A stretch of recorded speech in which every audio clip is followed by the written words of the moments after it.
Drôle de matinée pour 700 habitants de la Seine-sur-Mer. Ils ont dû évacuer leur domicile. Pourquoi? Il y avait une bombe qu'on avait découverte dans un chantier.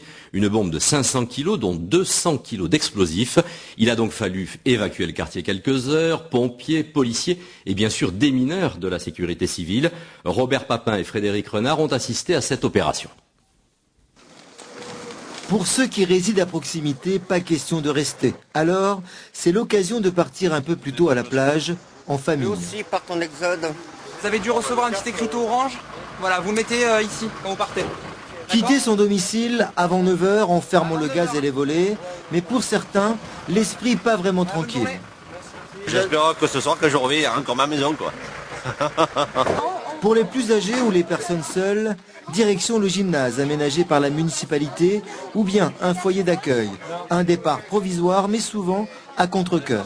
Problème, pas vraiment de problème, mais enfin, j'aurais préféré rester, quoi.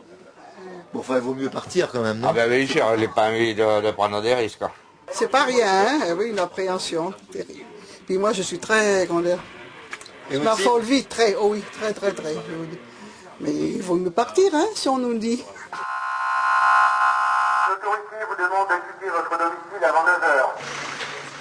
Avant de lancer l'opération de déminage, les autorités doivent s'assurer que tout le monde a bien quitté son appartement et que le quartier est désert.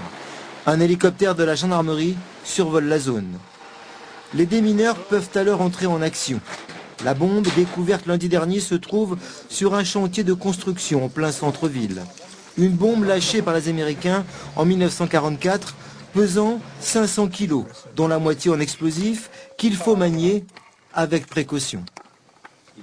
Il va simplement falloir extraire cette fusée avec une clé tout doucement à griffe.